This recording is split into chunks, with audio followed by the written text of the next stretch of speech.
Normally in my analysis series, I break down what happened in the anime, or at least what happened in my own words. But let's not beat around the bush or sugarcoat it. Blue Lock was by far one of the worst animes of 2024, right alongside Uzumaki. I feel like Uzumaki was way worse, but let's focus on Blue Lock for today. Blue Lock got codenamed PNG Lock because the frames looked like you were watching a slideshow presentation. Literally like an 8th grader got up and tried to present one of Shonen Jump's greatest assets. But I'm certain you don't need me to tell you any of this, because unless you were under a rock, every Blue Lock fan was mad about it, every Blue Lock hater was laughing at it, and me, I was kind of just on the sideline eating my popcorn and not caring. The plot was good enough for me to stick around, and if you've ever watched 7 Deadly Sins, you're used to being let down by something that should have been the holy grail of anime. Again though, that doesn't matter, because the full 360 that Blue Lock had has to be studied. You know that one Phase Jeff clip? The one where he's talking about that unfortunate meeting with Requise? No? Well, it's in the realm of being shell-shocked by something that you didn't know could happen. And this episode of Blue Lock was definitely that. I mean, I can say for certain that me and the rest of the world was not ready for what Isagi and the studio of 8-Bit were planning to do with this once-in-a-lifetime goal. Don't get me wrong, I don't think this clears up anything that happened all season long. Does this anime still deserve to be called PNG Lock? Oh, for sure it does. But did this episode make one hell of a boomerang effect on not just me, but for the whole internet and the world? For sure it did. I can say without a doubt nobody expected that unless they were a manga reader, because they were the only people in my comments saying, "You just wait, you fat fuck. When the part of this show gets animated, you guys will rue the day that you sat on Blue Lock and you regret it.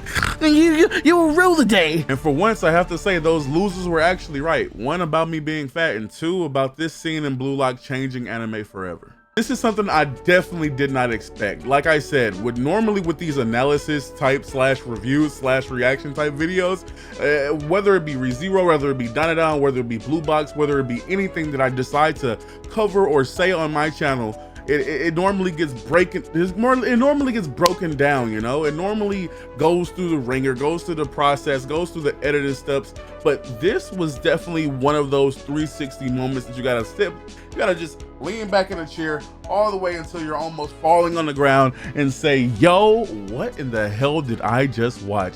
And this episode of Blue Lock was definitely that.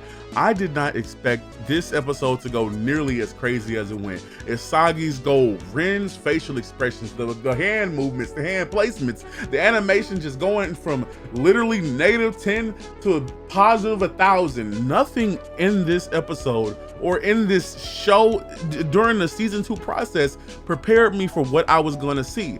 That was absolute cinema. I have to say that was absolute cinema, because nothing prepared me for what I had seen. Nothing prepared me for what I was going to see, and nothing would prepare me for what they're probably going to show us in season 3, because I didn't think this show was going to get a season 3. I was willing to bet money that this show was not going to get a season 3, despite it being one of Shonen Jump's greatest assets, like I said, because this season 2 was absolute garbage. It looked like my 3rd grade English teacher could have made this season. I don't think that anybody expected this to rise above the ranks and actually be good in the end. Like I said, it doesn't excuse everything that we saw in the beginning of this season. It still was PNG Lock. It still was a fucking slideshow. It still was hot ass. But what I will say is that this definitely made a rebound. This definitely made a bounce back, and it definitely was a boomerang effect that came right back, and was like a razor boomerang because it sliced off everybody's faces on the return.